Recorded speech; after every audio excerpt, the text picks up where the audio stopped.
कैवल्यं दिव्यदृक्साक्षी आदिकर्तारं कृपानिधे प्रणतक्लेशनाशाय अनन्ताय नमो नमः। अल्पज्ञोऽहं सर्वज्ञोऽहं सत्शरणं जुगलरूपं त्वं नमामि। भगवान श्री करुणासागर महाराज की जय। सत्कैवल साहेब। आज तारीख 5 मार्च 2026 ગુરુવાર સાંજે 4:30 કલાકે આપણો વિશ્વ બ્રહ્મ વિદ્વાંસ નિધિ ગ્રંથ એનો સિદ્ધાંત પહેલો અને ચોપાઈ 6 થી ચાલુ કરી છે. 5મી ખાલી થોડી વાંચી લઈએ, એમાં હું આવ્યું છું એની ખબર પડી જાય.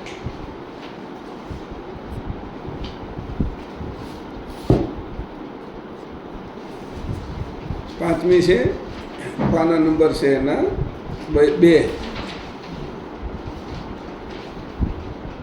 અણબેલન બનાવ ચાહવસે ચાહય કરીત જીત સુપનંતર કી કેલ બેલ કો ઉતે ન ઉતરિત. અણબેલન બનાવ ચાહવસો ચાહય કરીત જીત સુપનંતર કી કેલ બેલ કો ઉતે ન ઉતરિત. આની અંદર કીધું હતું કે સપનાની અંદર કોઈ બીજું મળતું નથી કે જે સપનું રચવામાં આપને મદદ કરે. એટલે આ બાજુ ને તે બાજુ, એટલે અંદરની સાઈડમાં સપનામાં જાય ત્યાંય કોઈ હોતું નથી કે જે સપના રચવામાં મદદ કરે. અને આ બાજુથી કોઈ બાજુમાં હોતા હોય પતિ પત્ની છોકરાઓ, એ પણ સપનામાં જે રચના કરી એમાં મદદ કરતા નથી. એટલે આ બાજુ એટલે જાગતા હોય ને હોય એ, અને સપનામાં જઈને સપનાના જે લોકો છે એ પણ સપનું રચવામાં કોઈ મદદ નથી કરતો. એની અંદર કોઈ સપનામાં બધા ખરા, ખુરશી છે, ટેબલ છે, આ બધું છે, પણ એ બનાવવામાં કોઈ મદદ નથી કરી. સમજાણું? અત્યારે આપણે બધા બેઠા છીએ પણ આપણે બનાવવામાં કોઈ મદદ નથી કરી. એમ એ તો થઈ જ ગયું, સપનામાં દેખાતા હોય તો કે ત્યાં કોઈ બીજું હતું નહીં. ભેલ એટલે ભેળું કોઈ હતું નહીં. ભેળ એટલે સાથે, સાથીદાર, મળનાર, મળતીઓ, સાગરીત, જે કાંઈ નામો દેવા હોય. ભેલ એટલે સાથે રહેનારા અથવા સાથે મદદ કરનારા, મદદનીશ એવા પણ કહીએ. એવું કોઈ હતું નહીં. અણબેલન કેવો હોય કે ઘટના કેવી હતી કે નક્કી ન થાય એવી. અણબેલન એટલે ન નક્કી કરી શકો એવી, ન બોલી શકો એવી, બોલી ન શકો એવી રચના હતી સપનાની. તમે વર્ણન કરવા જાઓ તો સપનું કેમ બન્યું છે એનું તમે વર્ણન ન કરી શકો. સપનું હું આવ્યું છું એનું વર્ણન કરી શકો. એટલે અણબેલન, એમાં કોઈ સાથે નથી અને એમાં કોઈ મળેલું નથી, અને તમે એનું વર્ણન કરવા જાઓ સપનું કેવી રીતે રચાણું તો ન કરી શકો. એમાં બોલવાપણું છે નહીં. પછી અહીં કીધું ન બનાવો, ન ધાર્યું એવું બને. એ તમારા મગજમાં કાંઈ ન હોય એવું સપનું તૈયાર થઈ જાય. તો કે આવું અમને થાય એવું તમને છું કે ના, મને સપનાની ખબર છે અને તમને સપનું આવે છે એની ખબર નથી. એટલે તમારાથી મારી જાગૃતિ વધારે છે. એટલે હું સપના વિશે હું જાણું છું, મારા સપના વિશે. જે મેં આ આખું બધી રચના કરી છે એ સપનાનો હું જાણકાર છું, તમે જાણકાર નથી. કારણ કે તમે જાગ્રત નથી એટલે તમને એમનું આવે. જો તમે જાગ્રત થઈ જાઓ સપનામાં તો તમે ઈચ્છો હવે મારા લાકડી નથી સર્પ નથી રહેવા દેવો, લાકડી બનાવવી છે. આ વીછી નથી રહેવા દેવો, હવે પાંખડી કરવી છે ફૂલની, તો એ થઈ જાય. તો ત્યાં વીછી નહીં દેખાય તમને. તમે જ્યારે જાગશો ત્યારે તમે એમાં જાગશો તો સપનાની અંદર જાગવું એટલે જો જાગી નહીં જવાનું હાવ, અને હાવ હુઈ નહીં જવાનું એવું. જો હુઈ જાઓ તો સપનું તમારા હાથમાં ના રહે, એને જે આવવું હોય એ જ આવે. અને તમે જાગી જાઓ તો સપનું ન આવે, એટલે એને ખબર ન પડી જોઈએ સપનાને, અને જાગ્રતને એનો ખબર પડી જોઈએ કે આ જાગ્રત છે કે સપન છે. એવી વચ્ચે એક જગ્યા કરી લેવાની. એને કીધું અમૂલ્ય યુક્તિ, વચ્ચે જગ્યા કરી લેવી ને એને કીધું, હું કીધું આપણે કીધું ને કે પેલું અમૂલ્ય યુક્તિની સાથે બીજા શબ્દો વાપરતા હતા આપણે. નહીં એમ નહીં, ઓલા સુસંગા, ચતુર સુસંગા, હા એને કહેવાય સુસંગા, સુચંગા. હા તો ચતુર સુચંગા એવું થવાનું. એમાં આ રીતે જો થશું તો જાણી શકશું. જો એમાં વયા જાય તો કોણ બનાવનાર છે એની ખબર ન પડે. હાથમાં બનાવવું છે, તમારે બનાવવું છે તો તમારે જાગવાનું, પણ જાગવાનું નહીં. હાવ જાગો તો બનાવી જ ન શકો તમે. તો શીરો બીરો બનાવી શકો, રોટલી પૂરીની અહીંયા, પણ ઓલું સપનામાં ન બનાવી શકો. તો કીધું કે ત્યાં આગળ સાધન નથી ને તમારે બધા સાધન ઉત્પન્ન કરવાના છે. એ ફાવી જાય ને તો આ હોતી સપનું રચતા આવડી જાય. રચવું કેમ? તો એને કીધું કે આમાં કોઈ હતું નહીં. સુપનંતર કી કેલ ભેલ કો હુતે ન હોતી હતી, કે આમાં કોઈ હતું નહીં. ત્યારે તારા સપનાની અંદર તું જોઈ લે, મારી રચના આવી છે. પણ કે તું તમારે જેવું જ મને સપનું, મને જેવું આવ્યું હતું એવું તમને સપનું. ના ગાંડા કે એવું નહીં, આવો વિચાર નહીં કરી કે મારે હું જે સપનું રચું છું એ સપનામાં હું જાગ્રત છું, તું તારા સપનામાં જાગ્રત નથી. આ ફરક છે કે? તો કોઈએ પૂછ્યું પાછું, તો તમારું સપનું આવું ભયંકર કેમ હાલે છે? જેને દુઃખ પડ્યું એને, જેને સુખ હતું એને ન કીધું, એને તો મજા જ હતી બધું, નોકર ચાકર ગાડી બંગલા આ તે, એની ન કીધું. એ ફરિયાદ ન કરી, ઓલાએ ફરિયાદ કરી, એની ફરિયાદ કરી કે આ તમે આવું સપનું રચ્યું, તમારી ભૂલ નહીં એમ કે ના મારી કોઈ ભૂલ નથી. કે એના કર્મે એને હેરાન થવાનું છે, એના કર્મે હેરાન થાય છે. કે મેં એના માટે એને છૂટ આપી હતી મનુષ્યને, કે તારે જે કરવું એ કરજે, એમ હું તને એટલી છૂટ આપું છું મનુષ્યને. તો અહીં એને કીધું કે આ વસ્તુ વિચારવા જેવી છે. છઠ્ઠી ચોપાઈ, મુદ્દો મેં કહી દીધો, એના ઉપર ધ્યાન રાખજો. આપણે આની ચર્ચા થઈ ગઈ છે એટલે વધારે લાંબી કરતો નથી. કૌશે કરે મેલાન એ કવિનું આદ્યન કોકીનું, તો સમળે કીનું સંગ રંગ ભર રચન કરન જીનું. કૌશે કરે મેલાન એ કવિનું આદ્યન કોકીનું, તો સમળે કીનું સંગ રંગ ભર રચન કરન જીનું. છઠ્ઠી ચોપાઈ કહે છે, પરમ વિશેષ પરમશ્રેષ્ઠ કરુણાસાગર ભગવાન કહે છે કે જ્યાં અદ્વૈત રૂપે આપ એકલા જ હતા ત્યાં બીજા કોની સાથે મેળાપ સોબત કરાય, મેળાપ અથવા સોબત કરાય? જ્યાં આપના સિવાય બીજો કોઈ છે જ નહીં ત્યાં આપ મેળાપ પણ કોની સાથે કરો? સંગ સોબત સિવાયના આપ એકલા જ હતા તો પણ આપે સ્વયં ઉમંગ ધરીને વિવિધ રંગથી ભરેલા આ સંસારની રચના કરી. જ્યાં અદ્વૈત રૂપે આપ એકલા હતા, દ્વૈત હતું જ નહીં કાંઈ. દ્વૈતમાં એક ભાગ હતો એ કે હું અને ખગાકાર શૂન્ય. શૂન્યનો કોઈ અર્થ નહોતો. કે હું અને ખગાકાર શૂન્ય, એમાં શૂન્યનો કોઈ અર્થ નહોતો. શૂન્યને ખબર નથી હું કોણ છું. શૂન્યમાં હું ચરાચર ભરેલો હતો, એને મને ખબર હતી કે હું કોણ છું. આ ઘાટને ખબર નથી હું કોણ છું. ચરાચર ઘાટમાં હું ભરાયેલો છું ચેતના રૂપે, એટલે મને ખબર છે કે હું ચેતન છું એમ. પણ હું ઘાટરૂપ થઈ ગયો એટલે પછી મને મારી ખબર ન રહી. ઘાટ તો જળ છે અને હું ચેતના રૂપે એમાં ભરાયેલો છું. ચેતન નહીં, ચેતના. ચેતના રૂપે નખશીક પર્યંત હું ભરાયેલો છું. એની મને ખબર છે કે એ ઘાટને ખબર નથી. ઘાટ જળ છે એટલે. એમ ખગાકાર શૂન્ય પૂર્ણ જળ હતું, એમાં ચરાચરમાં હું ભરાયેલો હતો. કોઈ એવી જગ્યા ખાલી નહોતી જ્યાં હું નહોતો ચેતન રૂપે. એમાંય તે આપણા શરીરમાં કોઈ એવી જગ્યા નથી કે ત્યાં હું ન હોય. મરી ગયેલો નખ હોય તો પણ જોડાયેલો તો ચેતનની સાથે જ છે. મરી ગયેલો વાળ છે, ભલે પછી કાપી નાખીએ અને પણ જોડાયેલો તો ચેતન સાથે જ છે. વાળ મૂળ સાથે જ જોડાયેલો છે. આમ જોતા એને કીધું કે બધું જ છે એ ચેતનના કારણે છે. અને પછી ચેતન નથી તો કાંઈ નથી કે હવે એવું થાય છે ખરું ક્યારેય શૂન્યમાં ચેતન ન હોય એવું ના એ કે ક્યારેય બને જ નહીં. શૂન્યમાં ચેતન હોય ને હોય જ તે. કદાચ દૂધમાંથી તમે ઘી કાઢી લો દૂધ રહેવા દો એવું બને, પણ શૂન્યમાં ચેતન હોય જ તે કે. પણ એનું જે વ્યાપક સ્વરૂપ છે એ અને એકેદેશી સ્વરૂપ એ બે જુદું છે. વ્યાપક સ્વરૂપ છે એ ચેતના રૂપે છે અને એકેદેશી સ્વરૂપ છે એ ચેતન રૂપે છે.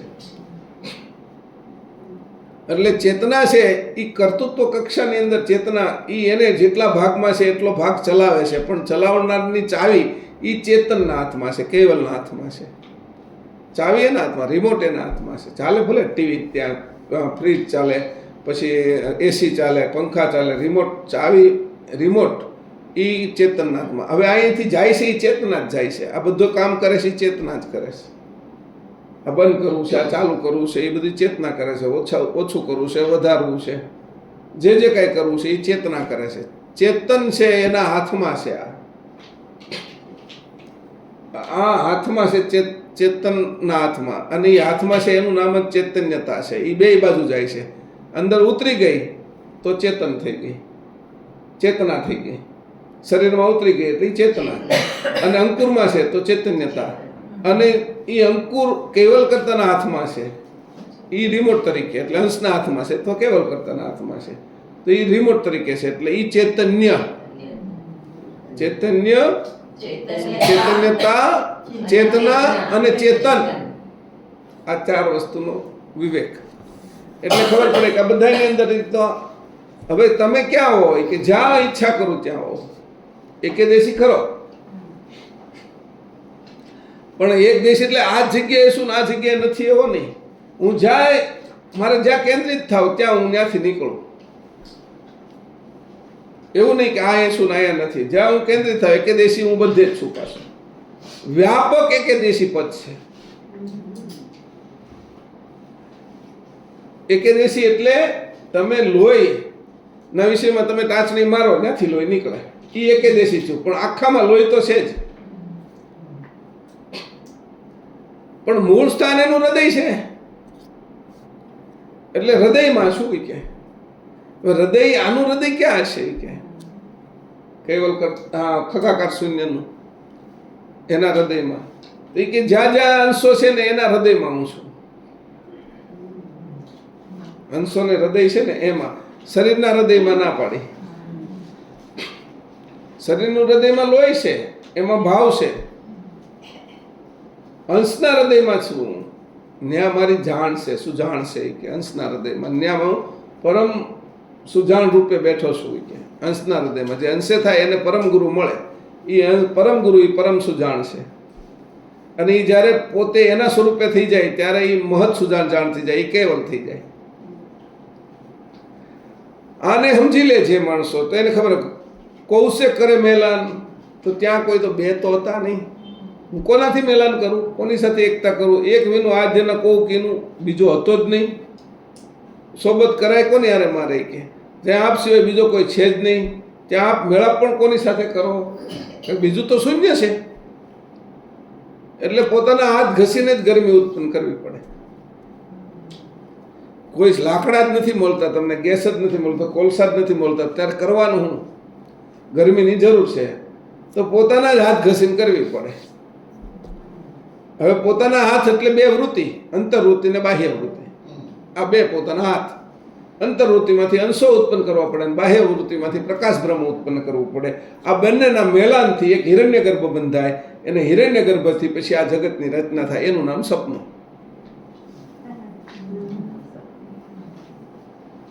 તો બીજું તો કોઈ હતું નહીં. એટલે અહીંયા કીધું જો તો ખરા કે તો સમળે કેનું સંગ, કોની સાથે મેળાપ કરવો મારે કે, અને આ બધું કરવું. રંગભર રચન કરનજીનું, આ બધી રચના જેમાં વિવિધ પ્રકારના રંગો ભરેલા છે, સંસારની રચના કરી. બધા રંગો છે આની અંદર. ધૂળેટીના તો બધા રંગો આપણે જોયા ગઈકાલ. લાલ, લીલો, પીળો, વાદળી, કાળો, કેસરી, જે આવતા હોય, સફેદ સહિતના. પછી ઓલા રેડિયેટ, ઓલા શું કહેવાય, ચમકતા હોય એને ફ્લોરસન્ટ, એ બધા કલરો જોયા, એ કે પોદળાએ જોયા, ને કેસુડાના કલરો જોયા, ને કંકુના ને અબીલ ગુલાના જોયા બધા. એ કે આમાં આ રંગો મનુષ્ય કરેલા છે, એના રંગો તો કેવા કરેલા છે કે એના રંગોના વિશેથી રંગો બનાવ્યા. એના રંગો બનાવેલા, એમાંથી આ મનુષ્યને પછી એની આ રંગની બુદ્ધિ આપી, એટલે મનુષ્ય રંગો બનાવે. એમાંથી આ કેમિકલ છે, આમાંથી આ રંગ બને, આમાંથી આ રંગ બને, એવા મનુષ્ય બનાવ્યા. પણ કોની આગળથી લીધા? કે એની જે બનાવેલા કેમિકલો છે, એની જે બનાવેલા રસાયણો છે, એની જે બનાવેલા ફૂલ છે, ફળ છે, જે એમાંથી કલરો ઉતાર્યા એની અને બનાવ્યા. અનેક કલરો બનાવ્યા. ઓલાના કલરો ને આ કલરો આ સ્થૂળ થઈ ગયા એટલે આપણે જોઈ શક્યા. એના કલરો એટલા સૂક્ષ્મ છે કે આપણે જોઈ ન શકીએ. આપણું મોબાઈલ હોય અથવા પેડ હોય અથવા ટીવી હોય, એમાં કેટલા બધા કલરો દેખાય છે. એ નથી દેખાતા ત્યારે એનું રૂપ શું છે? જ્યારે દેખાય છે ત્યારે પછી કાળું થઈ જાય છે આખું ટીવી કે મોબાઈલ, એની સ્ક્રીન ઉપર કાંઈ નથી દેખાતું. અને વળી તમે પાછું એને શરૂ કરો તો અનેક પ્રકારના રંગો દેખાય છે. જ્યાં જેવા કપડાં પહેરેલા, જ્યાં જેવા વનસ્પતિ છે, જે ફૂલ ખીલેલા છે, જે પ્રકારના પક્ષીઓ છે, એના પીછા કેવા છે, એની ચોટલી કેવી છે, એનું મુકુટ કેવો છે, એનું ગળું કેવું છે, એ ફૂલાવે છે કેમ, બધું જ દેખાય છે આપણને. એ બધું હમાઈ ક્યાં જાય છે? આમાં આ બધું અદૃશ્યમાંથી દ્રશ્ય થઈને બહાર નીકળે છે ત્યારે આપણને ખબર પડે છે. તો એની આ જે રંગ ભર્યા છે, એ રંગો છે, એ રંગો અરંગ તરીકે છે. રંગ છે પણ એ કોઈ કાઢે નહીં તો દેખાય નહીં. કોઈ મોબાઈલ શરૂ ન કરે તો એટલા બધા રંગો અંદર ભરેલા છે, એ ખબર કોને પડે? અને જે કરવા એ નીકળે પાછા. નીચેથી તમે કરો અને કાઢો એટલે ભાઈ જે કરવા એ કલર નીકળે અંદરથી. કે કયો કલર કરવો છે તમારે? હવે આ હાથમાંય કલર નથી ને એમાંય કલર નથી દેખાતો હોય તો નીકળે છે અરંગ છે. એ બધા રંગ નહીં, અરંગ. આ બધા રંગોને કેવી રીતે કાઢે કોઈ? એને કાઢવાની શું રીત છે? એટલે એને અહીંયા કીધું કે કેવી રીતે કાઢવા રંગો? આમાં તો કંઈ રંગ દેખાતા નથી. મહેશભાઈ તમે ક્યાંથી કાઢો છો એમ મને કોઈ કે આમાં? તો મેં કીધું જો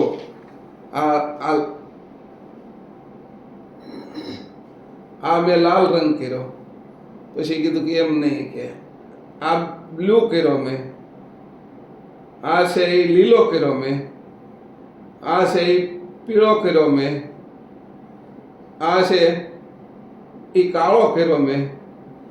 તો આવા રંગો હું કરી શકું છું. આમાં આંગળીમાં રંગ નથી અને એમાંય નહોતો, તો એ અરંગ. રંગ નહોતા અને રંગ કાઢ્યા. અમે કાઢ્યા. પછી કીધું પછી આને તરત ગમીને મૂકી દેવા હોય તો એ મૂકી દે કે, અને જ્યાંથી તે લીધા છે ત્યાં મૂકી દે કે ઉભા રહી કે. તો એ કે ક્યાંથી લીધો છે? તો કે હાલો પાછો લઈ લો કે. તો એક લઈ લીધો કાળો, પીળો લઈ લીધો, પછી લીલો લઈ લીધો, પછી બ્લુ લઈ લીધો અને લાલ લઈ લીધો. આ બધા રંગમાં હમાઈ, અરંગમાં હમાઈ ગયા છે. હું એટલા માટે પ્રેક્ટિકલ દેખાડું તમને ધ્યાનમાં આવે. આમાં હતા નહીં આંગળીમાં રંગ, નહોતા ત્યાં સ્ક્રીન ઉપર રંગ. મનુષ્ય આ બનાવ્યું, આને અરંગ કર્યું, તો ઓલા તો અરંગથી અરંગ કર્યું છે. એના રંગો તરંગ રૂપે છે, આ રંગો અરંગ રૂપે હતા, એના રંગો તરંગ રૂપે છે. તરંગ અદ્રશ્ય, જેમ આ કરું છું તો આમ વાયર નથી દેખાતો પણ તરંગ જાય છે. તરંગમાંથી અરંગ અને અરંગમાંથી રંગ, અને એ આપણે બનાવ્યું બધું. પણ એ જાણ આપી,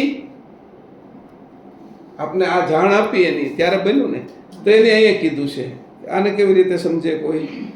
કે આવું રંગબેરંગી વિવિધ રંગથી ભરેલા સંસારની રચના કરી. વિવિધ. પોપટને જુઓ ને તમે, મોરને જુઓ ને, અનેક પક્ષીઓને જુઓ, જુદી જુદી જાતના પ્રાણીઓને જુઓ, ફૂલોને જુઓ, રંગ વિશે. આકાશને જુઓ, એમાં એવું ક્યારેક છે એ રેમ્બોને જુઓ, મેઘધનુષને, અનેક પ્રકારે જોવા મળશે. ને અનેક ભૂમિની અંદર ઘણા રંગો હોય. તમે યુટ્યુબ ઉપર જાઓ ને એટલે ઘણા એવા કલરવાળા આખા કલરના તે ડુંગરાઓ છે જુદી જુદી જાતના, એ બતાવે. કોઈ જગ્યાએ છે એ સરોવરો જુદા જુદા કલરના છે. બ્લુ છે સરોવરો, લાલ સરોવર છે, ગુલાબી સરોવર છે ઓસ્ટ્રેલિયાની અંદર, એવા બધા સરોવર છે. ન્યાય કલર કર્યા એની. અને એક એક ન દેખાતા હોય એની અંદર એ કલર લાવ્યા. આ બધા કલરો છે એ દેખાવાના કલરો ભાવના રૂપે લાવ્યા પછી ભાવ રૂપે પ્રેમ રૂપે એ પણ કલરો ભર્યા. આ ખાલી કલરો તો બધા જડ છે પણ ભાવ ભરી દીધો એ તો કે અનેક પ્રકારના ભાવો ભરી ભક્તિના ભાવ ભર્યા, સૌંદર્યના ભાવ ભર્યા, શૌર્યના ભાવ ભર્યા, એવા અનેક ભાવો ભરી માતૃત્વનો ભાવ ભર્યો, વાત્સલ્યનો ભાવ ભર્યો. આ બધા ભાવોની અંદર આ કલરો છે એને પ્રેક્ટિકલ ઉગાડ્યા. સંવેદનાઓ ભરીને આ કલરોને જીવંત કર્યા. સંવેદનાઓ ભરીને જે અજીવી નિર્જીવ જડ એ કલરને સજીવન કર્યા, જીવંત કર્યા. એ કે આ રીતે કીધું, જુઓ સ્વયં ઉમંગ ધરીને વિવિધ રંગથી ભરેલા સંસારની રચના કરી. આવો સંસાર તો એવું પણ છે ને કે તમારે જે ભાવ ભરે ને પછી તમારે ઓરડાના કલર બદલાઈ જાય. હા એમય બદલાય અને એની ભર્યા એટલે આપણે કયું પકડ્યું, ફોટોગ્રાફી કરો તો બદલાઈ જાય. હા, તો એની અંદર સીધા બદલાઈ જાય. આપણે કયું કર્યું એમ આપણે શું કર્યું કે એ ભાવથી બદલાણા તો એ ભાવ આવ્યો ક્યાંથી, કેવી રીતે એને લાવ્યા, એટલે એ ક્યાંથી ઉતાર્યો. જેમ ભાવ ઉતાર્યો તો આજુબાજુની ઓરા બને, તો આપણે અંશને ઉતારીએ તો અંશે થઈને અંશને મળી કે ના ભાવ ઉતારીએ. તો કહેવાનો મતલબ તો આપણે આ છે કે આપણે બધા ભાવો જેવા ઉતાર્યા એવો ભાવ વાત્સલ્યનો હતો તો એ ભરાણો, પ્રેમનો હતો તો એ ભરાણો, કોઈની હારે છે લડાઈ ઝઘડાનો હતો, ક્રોધનો હતો તો એ ભાવ ભરાણો. તો આપણે છે એ કોઈ બિહામનો ભાવ હોય, કોઈ શૃંગારનો ભાવ હોય, કોઈ છે હાસ્ય ભાવ હોય, એ જો આપણે ઉતારી શકતા હોય ને અહીંયા રજૂ કરી શકતા હોય તો ચેતન ભાવ રજૂ થતો હશે કે નહીં? આ બધામાં ચેતન વગર તો થાય જ નહીં. તો સ્વતંત્ર ચેતન ભાવ રજૂ કરી કે અંશે થઈને અંશે જોવાની દ્રષ્ટિ, એનું નામ ચેતન ભાવ. અંશે થઈ અને અંશે જોવાની દ્રષ્ટિ એ પ્રાપ્ત કરી શકીએ એમ. તો શું થાય, આ બધા ભાવો અહીંયા પડ્યા રહેશે, શરીર પડ્યું રહેશે ને એટલે બોલો અંશે થવાનો ને અંશે જોવાનો જે ભાવ આપણે ભરી દઈએ ને તો એ પછી અહીંયા કામ લાગશે અને શરીર નહીં હોય ને ત્યાં અંશને કામ લાગશે. એટલે બધી બાજુ એ ભાવ કામ લાગશે. એ અંશનો ભાવ છે આપણો ચેતન ભાવ. તો એ જે રીતે અદૃશ્ય છે એ કલરો કાઢીએ ક્યાં, એમ આ અદૃશ્ય છે ચેતન ભાવ, એ તો દ્રશ્ય છે, આ બધાને ચેતન કર્યા છે. તો એને પરિપૂર્ણ કેમ કાઢવો? એના અંકુરમાંથી જે વૃક્ષ છે એ એના અંકુરમાંથી નીકળે છે.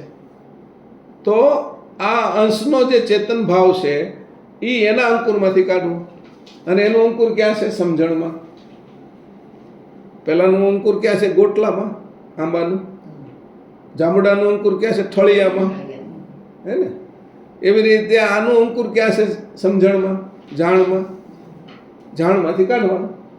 જેટલી જાણ આપણે વિખી અંદરથી કાઢી એટલે એમાંથી જાણની અંદરથી અંશની જાણ નીકળવા મળશે. પહેલાં ઉપરની જેટલી નીકળવી એટલી નીકળી જશે. પછી ઊંડી જે જાણ પડી છે એ અંશની છે, એને કાઢવાની ઊંડે હોય. હીરા છે, સોનું છે, કિંમતી ધાતુઓ છે, એ બધા ઘણા ઊંડે હોય. થોડા ઘણા બહાર આવે ક્યારેક ક્યારેક, એના આધારે નક્કી કરીએ કે ઊંડું છે.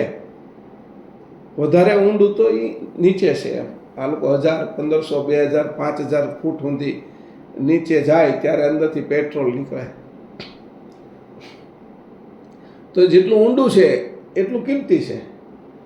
એટલું કિંમતી આપણું જે સ્વરૂપ છે એ એટલું 7 પડ થઈ ગયા છે. અને પૃથ્વીમાં પડ થઈ જાય એમ તો એ 7 પડની નીચે આપણું સ્વરૂપ છે. તો એને કાઢવાનું છે આપણે.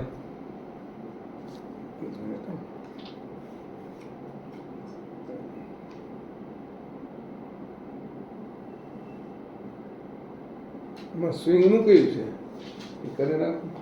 ઉપર કરો, પગમાં જાવ. તો કીધું અહીંયા વિવિધ રંગો છે, એમાં આપણો પોતાનો રંગ કાઢવો છે. જેમાંથી બધા રંગો બને છે એવો મૂળ રંગ શું છે? ચેતન રંગ, આપણો પોતાનો રંગ. આ જે બધું બહાર બનાવ્યું એ તો ઉછીનો લીધેલો રંગ છે. કેમાંથી લીધો? ખગાકાર શૂન્ય. હા થયું. ઉપર કરવાનું છે થોડું. પગમાં તો છે જ. બોલું હા જો ગઈ, હવે ગઈ. હા બસ. તો એમાં રંગ આપણો પોતાનો કાઢવાનો છે. અને એ ચેતન રંગ છે અને એ આપણે કામ લાગશે મૃત્યુ પછી. તે કમાણી તો એવી કરાય જે આ શરીર હોય તોય કામ લાગે ને શરીર ન હોય તોય કામ લાગે. તો મનુષ્ય જીવનમાં આપણે કંઈક કરીને જાય છે એ કામનું. પ્રાપ્ત એવું જ કરાય, પ્રાપ્ત નાનું નાનું ન કરાય. જે છોડીને જવાનું હોય એ પ્રાપ્ત કરવા માટે બહુ મહેનત ન કરાય. બરાબર? પ્રાપ્તિ છે એ આપણી એ જોવી જોઈએ કે જે છોડીને નથી જવાનું, લઈને જવાનું છે એ આપણો પોતાનો રંગ.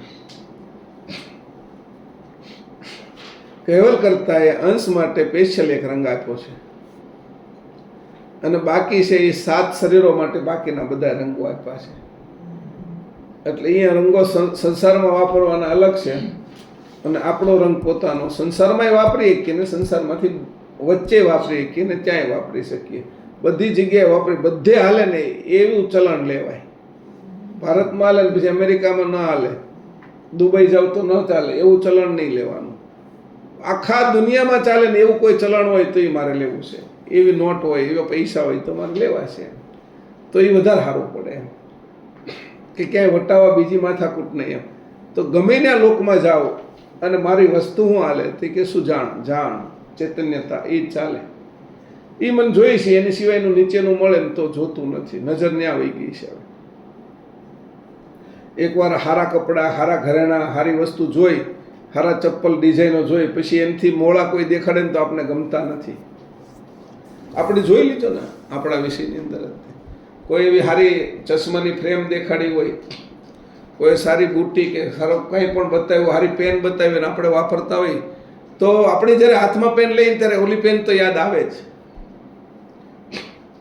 આપણા ચશ્મા આપણે હાથમાં લઈએ તો ઓલી ફ્રેમવાળા ચશ્મા આવે જ. તે આપણા ચપ્પલ પહેરી એટલે ઓલા ચપ્પલ એવા મને ગમી ગયા હતા એ યાદ આવે જ. તે એકવાર એ આપણા આગળ નથી છતાંય આવે. તો એવી રીતે એવી વસ્તુ મને પ્રાપ્ત થાય કે જે પછી એના માટે જ મહેનત કરવાની, પછી નાની નાની વસ્તુ માટે મહેનત નહીં કરવાની. કારણ કે એમાં બધી મહેનત ભેગી કેન્દ્રિત કરી નાખીએ ત્યારે એ બાજુ પહોંચી શકીએ. અણીવાળી કરવાની સુરતા તો એ પ્રાપ્ત થાય. અહીંયા એવું કીધું છે કે આ વિવિધ રંગનું સંગ સોબત વગર મેં બનાવ્યું છે. જાણ તને કોઈ આપે ત્યારે આવે એવી રીતે તું હવે એની આશા નહીં રાખતો. એ કે જાણ તને ગોતતા આવડવી જોઈએ, તારે કર્તાની સાથે એક થવાનું છે. એ જાણ તું ગોતી શકો જોઈએ. જાણમાં કોઈ દલાલ નથી જોઈતા. સમજણ મને આપી દીધી, મને વાત કરી દીધી, ઓળખાણ આપી દીધી, પછી દલાલી મારે કોઈને નથી દેવાની. સીધો પરમ ગુરુ હારે વહીવટ કરવાનો છે, વચ્ચે કોઈ નથી. જો વચ્ચે એમાં રાખીએ તો પછી એટલો પ્રમાણ આપણું ઓછું થઈ જાય પરમ ગુરુ આગળથી. પછી વચ્ચે કોઈ નહીં, સીધા જ પરમ ગુરુ હારે એકતા કરી લેવાની. કે તમે બધાને કાઢી નાખ્યા દલાલોને, આમે વચેટિયાને કાઢી જ નાખે છે બધા છેલ્લે. એટલે આખરી સ્થિતિ તો એવી જ હોવી જોઈએ કે પરમ ગુરુને મારી એકતા. એટલે એમાં પછી વચ્ચે આવનારા જે જે તત્વો એમાં મહેશભાઈ હોય તો કાઢી નાખવાના, એને રાખવાની જરૂર નહીં. એ કારણ કે ઘાટ છે ને, ઘાટ ભાવે જોવાનું જાય તો કાઢવાનું જ છે. મારો ઘાટ કાઢવાનો છે તો ત્યાં મહેશભાઈના ઘાટની શું જરૂર છે? એટલે ઘાટ બાદ કરી નાખવાનો કોઈનો પણ. એટલે કીધું કે એકતા એવી કરવાની કે ત્યાં ખોટા વજનો લઈને જ જવાનું. ખોટો વજન આ બાજુ મૂકી દઈશું ને તો ભજન સાચું થશે, નકર ભાર ઉચકવો પડશે. એટલે અહીંયા કીધું કે હું જે વાત કરું છું ને થોડી થોડી સમજતા જશો ને તો આમાંથી ઘણું બાદ થઈ જશે. એટલે હાવ નિર્મળ થઈ જશો, વજન વગરના થઈ જશો. તો એ મન શું કરે ખબર છે? એવું થોડું હોય કે આ તો ગમે છે એટલે મારે એને જ પકડી જ રાખવાના છે. એને સંભળાતું હોય, એ સાંભળતા હોય પાછા આપણી અંદરની વાત. તો પણ એમાં તો એ ચોટ્યું નથી રહેવાનું. ઘાટ ભાવે જે ઘાટ ભાવે ચોટી રહ્યા ને એ બધાને નુકસાન જ ગયું છે. પરમ ગુરુએ એ જ ના પાડી છે કે મારા ઘાટ ભાવ ઉપર તમે પ્રીત નહીં રાખતા. કે મારું ચેતન ચિદ સ્વરૂપ છે એને તમે ચીની લો. એમ એવું કેવું? એનું કેમ હોય આવું? જે જગ્યાએથી નીકળ્યા, જે દીપમાંથી નીકળ્યા, જે લોકમાંથી નીકળ્યા, જે ખંડમાંથી નીકળ્યા, ત્યાં બધાય પાછળ એને એવી જ રીતે લાગેલા હતા, કારણ કે એનું આકર્ષણ જેવું બીજાનું કોનું આકર્ષણ હોય, બધા એની બાજુ ખેંચાઈ જતા હોય સ્વાભાવિક. જેનું હૃદય ચોખ્ખું છે, જે અંશની કોઈ ગતિ છે, એવા બધા એની બાજુ ખેંચાઈ જતા હોય. પછી એને કેવી રીતે બાદ કરવું? ઘાટ ભાવની પ્રીતિ થઈ જાય તો પાછો ઘાટ ભાવ. પરમ ગુરુ કઈ ઘાટ ભાવ ત્યાં નથી લઈને જવાના, એટલે ઘાટ ભાવ હાલવાનો નથી. તો ઘાટ ભાવ જો એનામાં આપણે જોઈએ તો આપણે અંશે નો થાય, આપણે ઘાટ ભાવ જ રહે. આપણે અંશે એને જોઈ તો આપણે અંશે થાય ને, એને ઘાટ ભાવે જોઈ તો આપણે પણ ઘાટ ભાવે જ રહીએ. એટલે એકવાર તો એ બાદ જ કરવો પડે ટોટલ સમજથી. તો અહીંયા કીધું છે કે આ સંસાર વિવિધ રંગોથી બનાવ્યો છે, અને આપણે એક જ રંગ કામનો છે એમાંથી, કે જેમાં બધાય રંગ આવી જાય. રંગ એક જ કામ, સફેદ રંગ છે એમાં બધા રંગ આવી જાય, એવો અમારે એક જ કામનો છે. એટલે એ કીધું ચેતન રંગ છે, તારો પોતાનો છે. આ રંગ છે અંશનો છે, કે એ રંગ મને જોઈએ છે.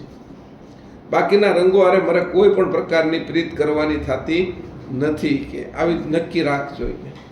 રોકાઈ ક્યાં ક્યાં જાઉં છું કે 24 કલાક હું જોઉં મારા વિચારોમાં સાંજે, તો ક્યાં ક્યાં રોકાઈ જાઉં છું એને જોઈ લેવાનું.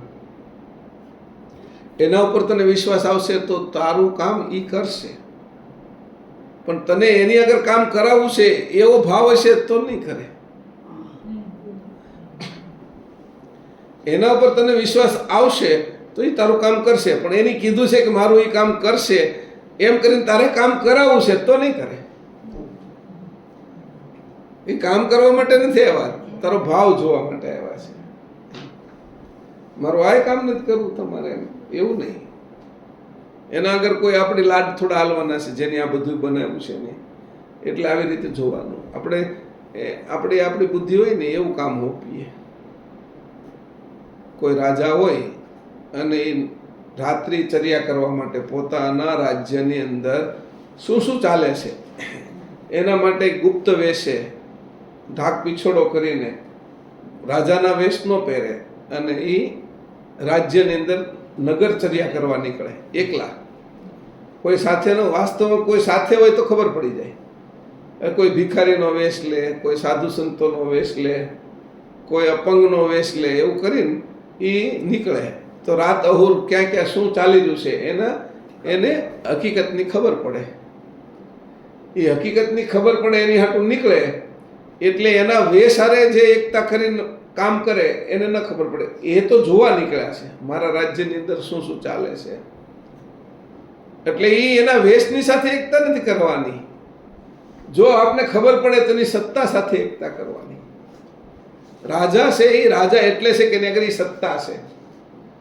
એમ આ પરમ ગુરુ એવા છે કે એની આગળ આ સત્તા છે, બધા કરતા મોટું ગુરુપદ છે, અને એ આપણે જાણ આપીએ કેમ છે, તો એની જાણ સાથે એકતા કરવાની છે. એ કઈ આપે છે, એ કોઈને કઈ દે છે, એની સાથે એકતા કરવા મળીએ એટલે રાજા સાથે એકતા ન થાય. એ તો જુદી રીતે આવ્યા છે, અને આપણે એની હારે એકતા કરવા જઈ એની સાથે કોઈ છે, કોઈ સંપત્તિનું કંઈક રૂપ લીધું, નગર શેઠ થઈને નીકળે છે, અને હું આ ગામનો નગર શેઠ છું, આ જગ્યાનો નગર શેઠ છું, એમ કરીને નીકળે છે, જોવા માટે નીકળે છે. તો એને એમ થાય કે આવો નગર શેઠ આવ્યા છે ને, તો એની આગળથી કંઈક કિંમતી વસ્તુ લઈ લી.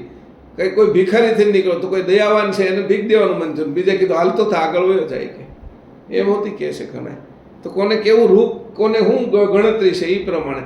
તો એ રાજાને એ કહે તો રાજાને હવે વાંધો નથી, એને ખબર છે હું રાજા છું, પણ હું ભિખારીનો વેશ લીધો એટલે આ ભિખારીને કહે છે, મને તે ઓળખતો જ નથી,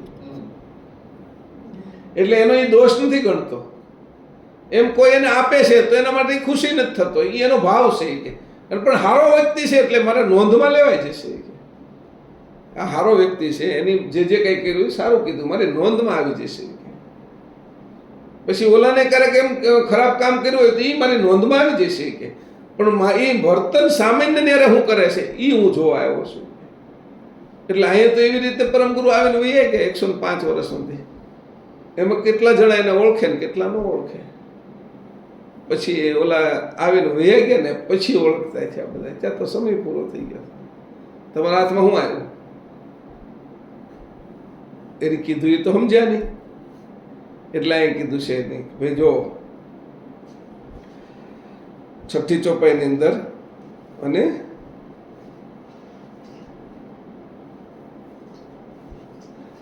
સાતમી ચોપાઈ અત્યારે વાંચી. આ રંગોનું પૂરું કર્યું, આગળ જાય. તબ તે હુતાન કો અંશ સહિત મહાશૂન્ય સર્વજ્ઞ મગ્નતા હુતે કરિત મિત. તબ તે હુતાન કોઈ આપ વિન અંશ સહિત મહાશૂન્ય સર્વજ્ઞ મગ્નતા હુતે કરિત મિત. આનંદનો રંગ ભરીને જે વખતે આપે આ સૃષ્ટિની રચના કરી ત્યારે આપના સિવાય કોઈ જ ન હતું. એટલું જ નહીં પણ એ વિવિધ સૌંદર્યની રચનાની તત્વ સામગ્રી તેમજ નિજ અંશ શુદ્ધ આપે ઉત્પન્ન કર્યા ન હતા. ત્યારે આપ એ વ્યાપક મહાશૂન્યમાં તદ્વત તદાકાર અદ્વૈત રૂપે રહીને મહાશૂન્ય સાથે મૈત્રી કરીને સ્વયં આનંદની મસ્ત દશામાં સ્થિર થઈને રહ્યા હતા. તમે ક્યારે કે રચના કરી, તમને આનંદ આવ્યો, આનંદનો રંગ ભરીને જે વખતે આપે સૃષ્ટિની રચના કરી, જે સમયે સૃષ્ટિની રચના કરી ત્યારે તમે આનંદિત થયા હતા. બહુ આનંદિત થાય ને એટલે કોઈ આપણા ઘરે આવ્યું હોય ને એને ઘણું આપી દઈએ આપણે. તો એટલા આનંદિત થયા હતા કે એની પોતાનો અંશ પણ આપ્યો, અંશ શુદ્ધા એને આપ્યો. અને એની જ્યારે નહોતી રચના કરી અંશની અથવા બાહ્યની, ત્યારે તો તમે મસ્ત દશામાં જીવતા હતા. એ મસ્ત દશા અને તમે જે આ રચના કરી એનો આનંદ, એ બેમાં શું ફરક હતો? કે તમે અત્યારે ઘરે તો મસ્ત દશામાં તમે સૂતા છો, ખાઓ છો, પીવો છો અને ટીવી શરૂ રાખો છો, તમારે જે કાંઈ જરૂર છે, એસી પણ છે, તમારે બહાર ગરમી છે. પછી તમને એમ થયું કે હાલને આ બધું મૂકીને મસ્ત દશાને છોડીને હું આનંદથી આ સૃષ્ટિની રચના કરું. તો એ આનંદથી તમે બહાર જવા નીકળ્યા. જ્યારે દરવાજો ખોલીને બહાર ગરમી હતી પણ તમને કંઈક અંદર આનંદ હતો કે હવે હું ઘરમાંથી બહાર જાઉં એમ. એ આનંદ માટે તમે જે નીકળ્યા, એ આનંદનું સ્વરૂપ અને તમારી મસ્ત દશાનું સ્વરૂપ, એ બે વચ્ચેનો તફાવત શું હતો? એનો ભેદ શું હતો? અમે આનંદના સ્વરૂપમાં રહેવા માંગી કે મસ્ત દશાનું સ્વરૂપ અમારે લેવું? અમને તો ખબર પડે વસ્તુ કઈ લેવી એમ. સંસારનું સુખ તો આનંદની નીચે છે, બધા સુખો તો પદાર્થના છે, પણ આનંદ તો તમે કીધું, આનંદ તો છે. સચ્ચિદાનંદ કીધું, પરમાનંદ કીધું, અખંડાનંદ કીધું, ચેતનાનંદ કીધું. તો એ આનંદ અને તમે કીધું મસ્ત દશામાં સ્થિર થઈને રહ્યા હતા, એ દશા શું છે તમારી? તો તમે એ દશા એવી સારી હતી તો તમે અસ્થિર કેમ થયા પાછા? કે જગત રચનાની તમને ઈચ્છા થઈ એમ, તો તમે કઈ ભૂલ તો નથી કરતા ને એમ. પૂછવા માટે તો બધું છે આપણે આગળ. તમે એવી કોઈ ભૂલ તો નથી કરી ને, અથવા અમને નથી સમજાતું ને તો એમને સમજાવો એમ. આનંદનો રંગ ભરીને જે વખતે આપ સૃષ્ટિની રચના કરી ત્યારે આપના સિવાય કોઈ ન હતું. એટલું જ નહીં પણ વિવિધ સૌંદર્યની રચનાની તત્વ સામગ્રી તેમજ નિજ અંશ સુદ્ધા આપે ઉત્પન્ન કર્યા ન હતા. તમે કશું નહોતું કર્યું. જે આનંદથી સૃષ્ટિની રચના કરતા પહેલા અંશો ક્યાં છુપાવી રાખ્યા હતા? વિવિધ સૌંદર્ય છે એ તમે ક્યાં છુપાવી રાખ્યું હતું? જે રચનાની અંદર આ વિવિધ સૌંદર્ય ભર્યું છે, તમે જે અનેક પ્રકારના ભાવના રંગો ભર્યા છે, તરંગો ભર્યા છે, એ છુપાવી ક્યાં રાખ્યા હતા તમે? અથવા તમે મૂકી ક્યાં દીધા હતા? અને તમે એકલા જ હો તો તમે મૂકવા તો કઈ હંતાડવાની જરૂર પડે નહીં. કોઈ છે જ નહીં ચોરી કરી જવા વાળું, કોઈ વાપરવા વાળું બીજું નથી, તો તમારે હંતાડવાની જરૂર ન પડે. તો તમે રાખતા હતા એનું રૂપ શું હતું? ત્યારે અમારું નાક તમે ક્યાં રાખ્યું હતું જ્યારે અમે નહોતા ત્યારે? એમાં આવનારી સુગંધ ધાણેન્દ્રિય એ ક્યાં રાખી હતી તમે? ત્યારે અમે નહોતા ત્યારે તમે અમારી આંખ ક્યાં રાખતા હતા? આપણે બીજાની વાત નથી કરવી. અને આંખ વિશે દ્રષ્ટિ તમે ક્યાં રાખતા હતા? કે અમે નહોતા ત્યારની વાત કરી છે. અમે છીએ ત્યારે તમને આંખ દેખાય છે, આંખમાં મોતિયો આવ્યો તો ડૉક્ટર આગળ જાય છે એની ખબર પડે છે. એમાં વળી 2 3 4 ટાઈમના ટીપા આપે છે 2 જાતના, એની ખબર પડે છે. એ ટીપા નાખીએ છીએ. કાન અમે નહોતા ત્યારે તમે અમારા કાન ક્યાં રાખ્યા હતા? અમારા, તમારી વાત જ નથી. તમે જાણીએ કેમ નથી, એટલે વિષય તો અમારો જ અમે હાકી તો અમને ખબર પડે. જે નજીક હોય એના ઉપરથી કંઈક ઉદાહરણ આપીએ તો અમને કંઈક ન હોય એની વસ્તુ સમજાય. તો હું નહોતો તે તમે મારા કાન ક્યાં રાખ્યા હતા? અને એમાંય તે સાંભળવાની શક્તિ ક્યાં મૂકેલી હતી? હું નહોતો ત્યારે મારી જીભ તમે ક્યાં હાંગરી રાખી હતી? એ કબાટમાંથી કાઢીને પછી આમાં ફિટ કરી, એવું કઈ જગ્યાએ હતી તમારું કબાટ? કે એમાં મારી હું અહીંયા આવવાનો તો બધા સ્પેર પાર્ટો બધા ફિટ કરી નાખ્યું, મોટર બનાવી, એવી રીતે આ ફ્રીજ બનાવ્યું, વોશિંગ મશીન બનાવ્યું, એસી બનાવ્યું, પંખા બનાવ્યા, એના બધા સ્પેર પાર્ટો તમે જુદા રાખ્યા હતા. તો મારા સ્પેર પાર્ટો બધા તમે ક્યાં જુદા રાખ્યા હતા? એ તો કયો, ક્યાં હંતાડી રાખ્યા હતા? એ કે ખરેખર તો પ્રશ્ન થવો જોઈએ ને. આ બધું સ્પેર પાર્ટથી બને છે, જે બને એ. કાંઈ પણ એક વસ્તુ બની છે એની અંદર કાંઈ ના કાંઈ 2 3 4 વસ્તુના પુરજાઓ ભેગા કરી અને એક વસ્તુ બનાવે છે. તો આટલા બધા પુરજાઓ ભેગા કરે એ તો મને ખબર છે. તમે આંખ, કાન, જીભ, નાક, આ હૃદય, કિડની, આ બધાને તમે કેમાં રાખતા હતા? કિડનીનું અલગ ખાનું છે તમારી આગળ, હૃદયનું અલગ કંઈ બેંક છે તમારી આગળ, આંખને કંઈક જુદી રાખો છો, એમાં દ્રષ્ટિને પાસે અલગ રાખીને પછી બેને જોઈન્ટ કરીને પછી આંખ આપો છો અમને. આ બધું રાખો છો ક્યાં? આવું પાછું સૌંદર્ય વાળું બનાવ્યું ત્યારે તમે બધું જુદું પાડી દો તો આ બધું સૌંદર્ય વગરનું. એટલે બીક લાગે એવું હશે ને ત્યારે તો કે ડરી જાય એવું જ હશે ને કે હા એવું જ હોય નહીં કે તું જ્યારે મરી જશે ને તારા સગા સંબંધી કોઈ મરી જાય તને એની નજીક જવાનું મન થાય છે કે ભૂત લાગે તને, બીક લાગે પછી એનાથી, જે સગા સંબંધી હોય એનાથી પછી તો ડરી જવા જેવું જ લાગે છે. પણ તો તમે નહીં ડરતા કે આ બધું જુદું કરો ત્યારે સ્પેર પાર્ટો ક્યાં રાખો છો? કે પગની આંગળી છે, નખ ક્યાં રાખો છો? કે એનું રૂપ કેવું હોય છે? કે જીભ અને એનો સ્વાદ ક્યાં રાખો છો તમે? મુખ અને એને બોલવાના અક્ષરો તમે ક્યાં મૂકી દો ત્યારે?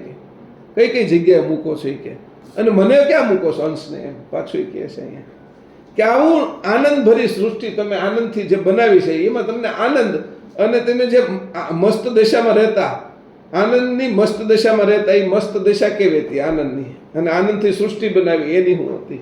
અને બધાય જે પૂર્જા બધાય જે તમે બનાવ્યા, હિમાલય તો એના પથ્થરો ક્યાં રાખ્યા હતા? માટીઓ ક્યાં રાખી હતી? એને જોડવાનું કેમિકલ ક્યાં બનાવ્યું હતું તમે કે આ બધા પથ્થરો બધા જોડાઈ રહે?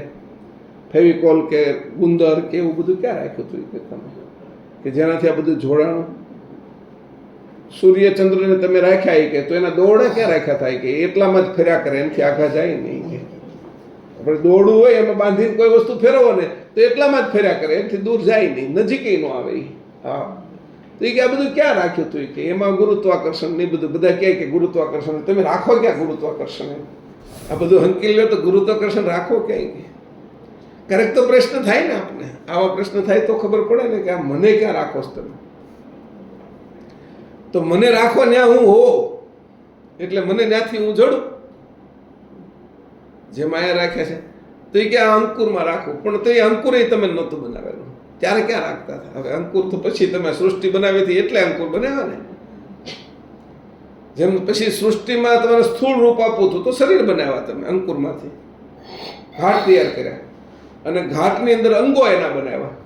પણ આ બધા અંગોની બધું તમે અંકુરમાં ભરેલું હતું, પણ તમે આ અંકુર વિશે આ બધું ભર્યું હતું. એ અંકુરોને તમે જયારે છૂટા પાડી દીધા ત્યારે એ અંકુરો તો અંકુરે નહોતા આવી, ત્યારે તમારી સિવાય કોઈ હતું જ નહીં કે ત્યારે કેવી રીતે રાખ્યું હતું અને કઈ રીતે રહેતું હતું?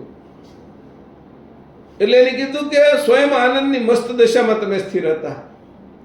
ત્યારે અમે ક્યાં જઈએ છીએ? તમારી ઓલી જેમ આનંદની મસ્ત દશા હોય છે એમાં રહી છીએ કે અમે કોઈ બીજી જગ્યાએ જઈએ છીએ? અહીંયા તમે કીધું છે કે તમે જ્યારે આનંદથી સૃષ્ટિના રંગો ભરો છો, એ આનંદના રંગોથી એ સૃષ્ટિની રચના કરો છો ત્યારે અમે ઉત્પન્ન થાય છે કે એની પહેલા અમે તમારી આનંદની મસ્ત દશામાં હતા? ઉત્પન્ન ખેડૂત વાવે પછી થાય છે કે એ પહેલા અમે હતા એમ? એટલે જો હું અખંડ હોઉં, ખંડિત ન હોઉં, ચેતન હોઉં, તો મારું સ્વરૂપ તમારી હારે કેવી દિશામાં હોય? અને તમે એમ કહો છો પાછા ત્યાં તો કોઈ બે હતું જ નહીં, તો તું ક્યાં હું ક્યાંથી હોઉં ત્યાં? એટલે જે તારું હોવું એ તો અહમ છે કે અસ્મિ છે કે અસ્મિ મટી જાય તો તું મારા રૂપે મારી સાથે રહી કે તું તને રાખવા જા ને તો મારી સાથે ના રહી શકે. આખરી સ્થિતિ એવી છે, આખરી સ્થિતિ એવી છે તો છૂટો પડી જાય. હવે એને કીધું જો બાળક છે એ માનવ ઉદરમાં જાય છે અને 9 મહિના થાય છે, એની અંદર જ્યારે અશ્મિ પાકી જાય છે, એ પોતે મારથી અલગ થઈ ગયો છે એવો જ્યારે અશ્મિ પાકી જાય છે ત્યારે એ પોતાનું પૂર્ણ શરીર બનાવીને જન્મ લે છે, ત્યારે એ અલગ થાય છે. એ એક આનંદ જ હોય છે. એમાં જગત ઉત્પન્ન કર્યું તમારામાંથી, તમે એ આનંદ એ હોય છે. પણ મસ્ત દશા કેવી છે કે જ્યારે વચ્ચેની છે આ બાળક બનવું અને બાળક નહોતું, એકલી માં જ હતી ત્યારે પેટમાંય બાળક નહોતું, એક દિવસે નહોતો એનો, એટલે શૂન્યથી આગળનું અને શૂન્યથી પ્લસ બાજુનું 9 મહિના અને પછીનું જીવન. તો હું અશ્મિ ભરું ત્યારે તમારાથી અલગ થાવ છું, અશ્મિનું રહિત થઈ જાઓ ત્યારે તમારે યારે એક થાવ છું. કે તો હવે તમારે યારે કોઈ રહી શકે એમ જ નથી, તમારે રહેવું, મારે રહેવાની રીત, હું મારે તમારે યારે રહેવું છે એવી કોઈ રીત તો મને બતાવો. કે હવે તો કે ત્યાં સુધી અશ્મિ છે ત્યાં સુધી તો તારે રહેવું છે, એ અશ્મિ છે ત્યાં સુધી નથી રહી શકવાનું. હવે તું કંઈક એવું કરે કે મારે હું તને રાખું, એવું કર તો તું મારી સાથે રહી શકે. તું એમ કે મારે તમારે યારે રહેવું છે તો અશ્મિ છે તને, તો તું ન રહી શકે, તો છૂટો પડી જાય, પાકી જાય. એટલે તરત તને આવડી જાય એટલે તને એમ થાય કે હું જ શું કાંઈક, એટલે તરત બાળકનો જન્મ થઈ જાય એની જેમ તું પાકી ગયો, મને આવડી ગયું એટલે જુદો થઈ જાય. તું બાળકની જેમ માંથી પિતાજીમાં અંકુરથી જુદો થઈ જાય કે મને આવડી ગયું એમ. એ આવડી જવું એ અશ્મિ છે. અને નથી આવડતું કાંઈ અને હું છું જ નહીં તો ભેગા થઈ ગયા તું છે, તો મારે તમારે રહેવું છે એવો ભાવ કાઢીને મારે કઈ રીતે રહેવું, પાછું મારે તમારે યારે રહેવું છે એવો ભાવ કાઢીને મારે તમારે યારે કેમ કઈ રીતે રહેવું એવો તો મને કંઈક રસ્તો બતાવો. એટલે એ હવે એમ કહે છે કે એ તારે તે આવું કીધું એટલે રસ્તો બતાવ તે માંગણી કરી, પણ તું તો છો હજી એમ. તો એને કીધું મને મટાડીને મને રાખો. એટલે એને કીધું મને મટાડીને અશ્મિને મટાડી અને મને રાખો, અસ્તિત્વને રાખો તમારી પાસે. કે અને કેટલો સમય રાખશો? તો કે જ્યાં સુધી કલ્પ ચાલશે ત્યાં સુધી, પછી તો પાછો ફેરવી જ દેશે, ત્યારે તો એકલા જ રહેશે.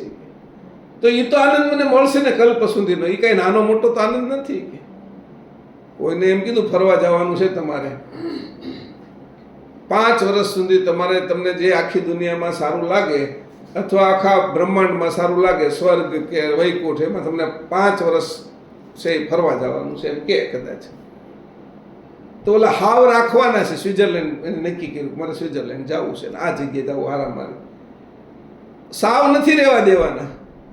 તો 5 વર્ષ તો આપ્યા, એ બાને તો રહું એમ. 5 વર્ષ કાંઈ ઓછા તો નથી.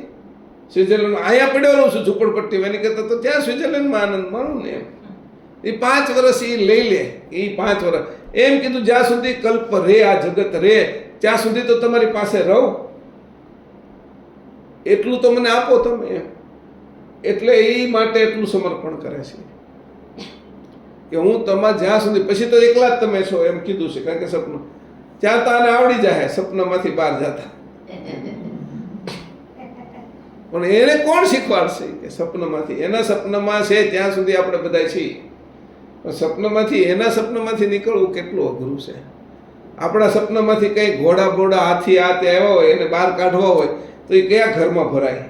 2 3 4 હાથી એક આવી ગયા હોય ને એમ લાગ્યું હોય કે આ એના બચ્ચા સાથેનો હાથી આપણા ઘરમાં લઈને જાવો છે, એને હવે સપનામાંથી બહાર કાઢો તો આપણે ક્યાં જવું?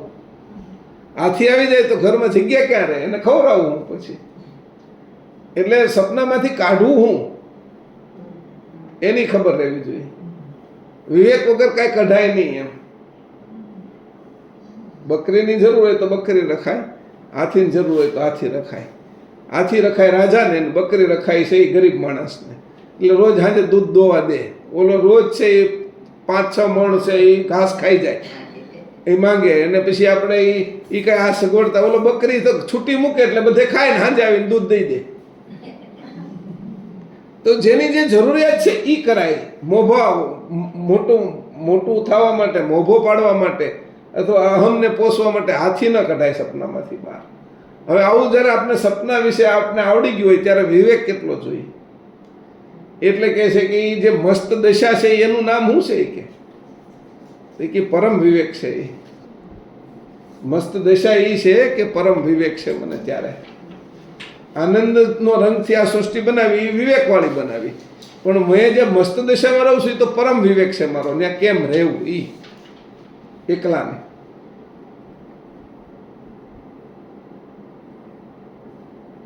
શબ્દો છે, શબ્દોના અર્થને પણ જોવાના.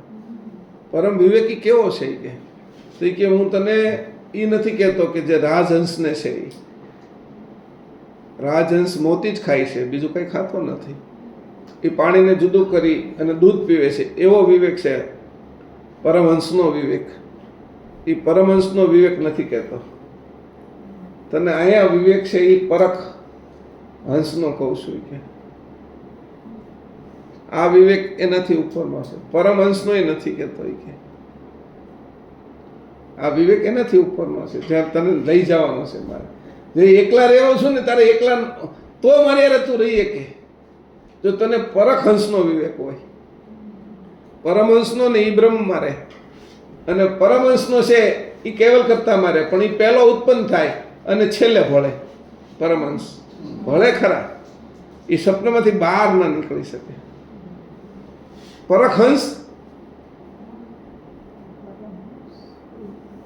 પરમહંસ એટલે બ્રહ્મ મારે, પરમ અંશ એ કૈવલ મારે, અને પરખહંસ એ હું કઈ કહેતો નથી એ મારે. એ સપનામાંથી બહાર નીકળી જાય. પરખહંસને સપનામાંથી બહાર નીકળવાની રીત કોણ શીખવાડે? એ એના કોઈ હોવા જ ને શીખવાડવા વાળા. સપનું કોને આવે છે? જે હૂતો હોય ને. સપનું કોને નથી આવતું? જે પૂર્ણ જાગે છે. જાગ્રતમાં જાગ્રત અવસ્થા છે, ઉજાગ્રત છે, એને સપનું નથી આવતું.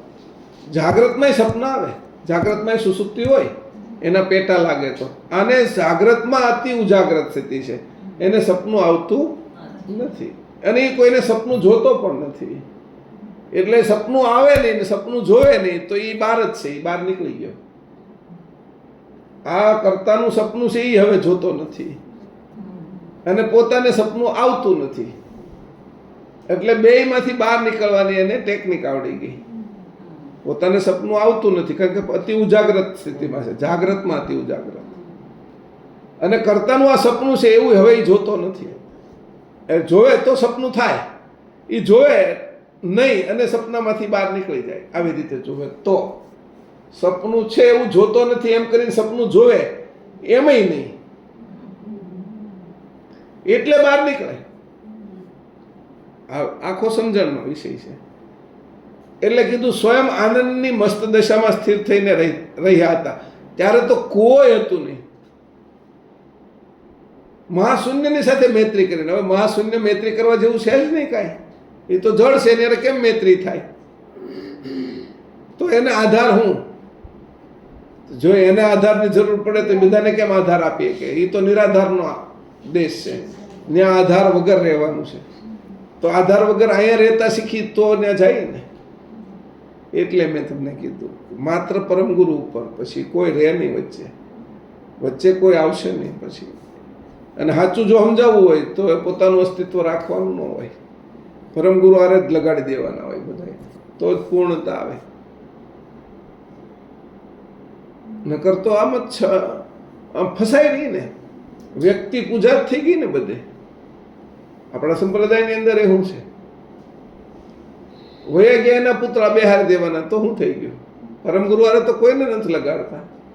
જે સાધુ સંતો થઈ ગયા, ગાદીપતિ થઈ ગયા, એ બધાના પુત્ર બેહારવા વાટું કીધું. પરમ ગુરુ આરે લગાડવાના છે. એની પરમ ગુરુએ કીધું, હે નરવેદ, જે કોઈ હોય એને તું કાંઈ કહેતો નહીં, મારી બાજુ મોકલજે. એનો અર્થ જ આ હતો કે તમે પછીથી એના કોઈને પૂતળા નહીં બેહારતા, કોઈની સમાધિઓ નહીં કરતા. કોઈના મંદિરો નહીં બનાવતા. આ વસ્તુ તો સગુણવાળાની છે, કૃતની છે. તમારે તો સકર્તાને પ્રાપ્ત કરવા, તમારો એનો વિચાર જ એક નથી. તમારી વિચારધારા તે એની સાથે એક નથી. તમે એના છો જ નહીં, એની વિચારધારાના જ નથી. તો આવું કરો તો સંપ્રદાય છે એ એટલો નીચો આવી ગયો. નરવેદને ના પાડી કે તારે કોઈને ન કહેવું, એને મારી બાજુ વાળવા, તો તું પછી નરવેદની મૂર્તિ બનાવે, એનું મંદિર બનાવે, પછી એની નીચેના ગુરુની બનાવે, એની નીચે પછી આ બધા જ ગાદીપતિ આવે એને જે ગુરુ માનવા મળે, તો કે એમાં તો હાવ ચોખ્ખી ના પાડી દીધી છે. નરવેદને ના પાડી દીધી, એની હેઠેને કોને ના પાડી હોય ને? તો બીજા બધા એને ગુરુ માની એના ફોટાઓને એના મૂર્તિઓને એ બધું જે સ્થાપના કરાવી, એ તો આપણા સિદ્ધાંત વિરુદ્ધની વાત છે. સંપ્રદાયનો જે સિદ્ધાંત છે, સંપ્રદાયનો નહીં, ચેતન સિદ્ધાંતની વિરુદ્ધની વાત છે. માણસો છે એ મનુષ્ય શરીરને બાદ કરવાનું હતું, તો શરીર રૂપી તમે પાસે પથરાઓ બનાવીને બેસાડી દીધા, તો ક્યાં જશો તમે? તો મૂળ સિદ્ધાંત તો તમે જડતાની અંદર વધારો કરો છો, ચેતનતાની અંદર કોઈ જતા નથી. આ વાત કરે કોણ એને? કારણ કે એટલો બધો વધારો થઈ ગયો છે જડ લોકોનો સંપ્રદાયની અંદર કે ચેતન એક બે હોય તો એને કોઈ માનવાલ જ નથી. પરમ ગુરુને કોઈ માનવાલ નથી. ખાલી ગ્રંથો લઈને ફરે છે, ખાલી વાંચે છે, પણ પાછી જાય છે તો જડતાની અંદર જ બધાની રીત. નાના છોકરા હોય તો ભલે એ પૂજા કરે મૂર્તિની, આની તેની, એમ માને સંપ્રદાય મારે, પણ તમે સંપ્રદાયની અંદર આ 10-10, 15, 20-20 વર્ષથી તો જ્ઞાન માર્ગે તો વળતા નથી. તમે 15-15, 20-20 વર્ષ પેઢીઓ હોઈ જાય છે તો જ્ઞાન માર્ગે કોઈ વળતા નથી. તો તમે પછી એ મૂર્તિની અંદર કેવી તમારી એકતા થઈ જાય છે? એક જાય ને તો અમે 10 જગ્યાએ એની મૂર્તિ બેસી ગઈ હોય. એકના 10 જડ ગુરુ બની જાય છે. એકના 10 એને રોકી રાખીએ છીએ આપણે, એના શિષ્યો એને રોકી રાખે છે, એને કેવલ ધામ સુધી નથી જવા દેતા, ભાવ કરી કરીને રોકે છે. તો એનુંય પાપ લાગે, ગુરુને રોકવાનું તે શિષ્યોને જ લાગે. અને એની જડતાની અંદર પોતે એમાં જાય તો પોતે તો એને પાપ લાગ્યું એટલે જે જડમાં ગયો. એટલે એને કોણ મુક્ત કરાવે? પોતાની અંદર બાંધી રાખવા માટે આ સંપ્રદાય છે જ નહીં. આ પોતાનાથી અને જે અમે શિષ્ય છે એ બંનેમાંથી છૂટા પાડીને અંશે કરવાનો સંપ્રદાય છે. ચેતન સિદ્ધાંતમાં લઈ જવાનો સંપ્રદાય છે. તમે તો રોજ રોજ જડ સિદ્ધાંતમાં લઈ જશો. આ પરમગુરુની બળતરા છે, આપણી કોઈ જવાબદારી નથી. પણ પરમગુરુ આ ગ્રંથોમાં લખી ગયા છે કે આ રીતે તમારે જોવું જોઈએ. તો અહીં કીધું છે કે આમ આનંદની મસ્ત દિશામાં સ્થિર થઈને રહ્યા હતા. મને આનંદની મસ્ત દિશામાં રહેવું છે. તમે તો જડતાની મસ્ત દિશામાં લાવો છો મને. હા, એમાં એવા જ ગાંડા કરી નાખ્યા છે કે જે ખબર જ નથી પડતી. રાત દિવસ અમે એના જ ફોટા લઈને એની જ મૂર્તિઓ લઈને, ઘણા સંતોની હાલત એવી થઈ ગઈ છે કે હાથમાં મૂર્તિ લઈને ફરવા મળ્યા છે. પરમ ગુરુની હૃદયના ભાવ જ નથી બદલાતા. ક્યાંથી બને? મૂર્તિની ઘટના કેવી હતી? મૂર્તિ કેવી રીતે રાખવાની હતી? મૂર્તિની અંદરથી કોઈ એની અંદર એ પ્રતીકો જે છે એ પ્રતીકોની અંદર શિક્ષણ ભરેલું હતું, એટલે મૂર્તિ રાખવાની હતી.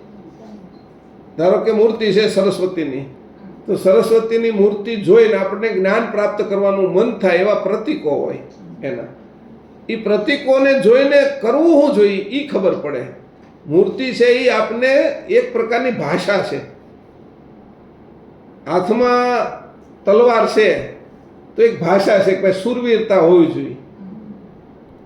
પછી અમુક પ્રકારના વસ્ત્રો પહેરેલા છે તો વસ્ત્રો આવા હોવા જોઈએ. અમુક વાહનો ઉપર બેઠા છે તો વાહન આવું હોવું જોઈએ. તો એ બધી વસ્તુ છે એ પ્રતીકો છે, નહીં કે એ મૂર્તિને માનવાની. એ પ્રતીકો કેવા હું માગે છે એનું આચરણ કરવાનું. એ એક ભાષા છે મૂર્તિની. જેમ આ ગ્રંથની એક ભાષા છે એમ મંદિરની એક ભાષા હતી. એ ભાષાનો કોઈ ઉકેલ નહીં કર્યો. એ ભાષાનો ઉકેલ કરવાની રીત કોઈને આવડી નહીં. શિવલિંગની પૂજા કરે, અભિષેક ચડાવે, આરતી કરે, પણ આરતી છે હું? દીવા પ્રગટાવો છે એ છે હું? આ દિવેલિયું છે હું? એમાં ઘી પૂરો છે એની રીત શું છે? સવાર ને સાંજ સંધ્યા સમયે કરો છો, એનો અર્થ શું છે? આ પરિક્રમાનો અર્થ શું છે? પરિક્રમા ન કરો તો શું થાય? તું ન કરે તોય તારું લોહી તો પરિક્રમા કરે જ છે આખો દિવસ. તું ન કરે તોય ત્યાં પૃથ્વી પોતાની પ્રદક્ષિણા તો કરે જ છે. ચંદ્ર, આ બધી પરિક્રમા તો નિરંતર ચાલુ છે. એને યાદ દેવરાવવા માટે છે.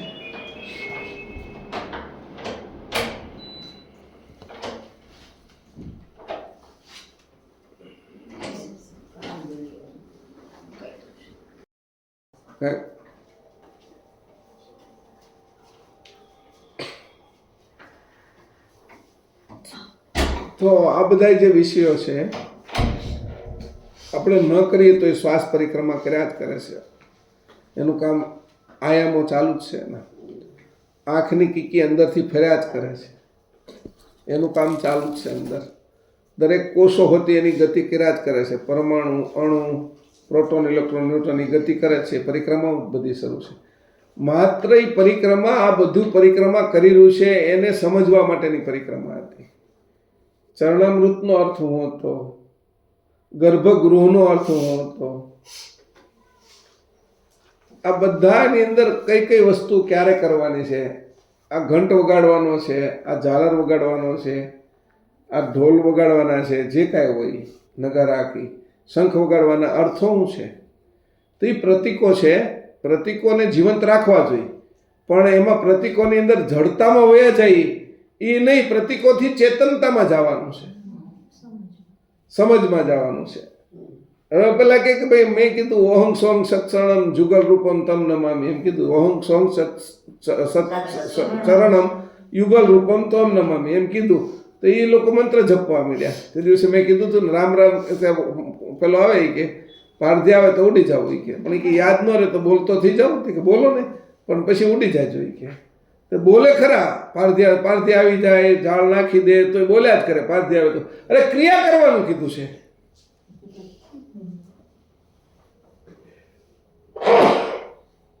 એમ અહીંયા બધી જ ક્રિયા કરવાનું કીધું છે. ઓહં સોહં સત્સણમ યુગલ રૂપમ ત્વમ નમામ્યહમ. તો મંત્ર બોલે, ધ્યાન અહીંયા રાખે તો એ પ્રાણ અહીંયા જાય છે. ઓહંગ અને સોહંગ બે અહીંયા ભેગા થયા છે, એની ઉપર નજર રાખવાની. કઈ રીતે હું કામ કરે છે ને? ત્રીજી આંખ,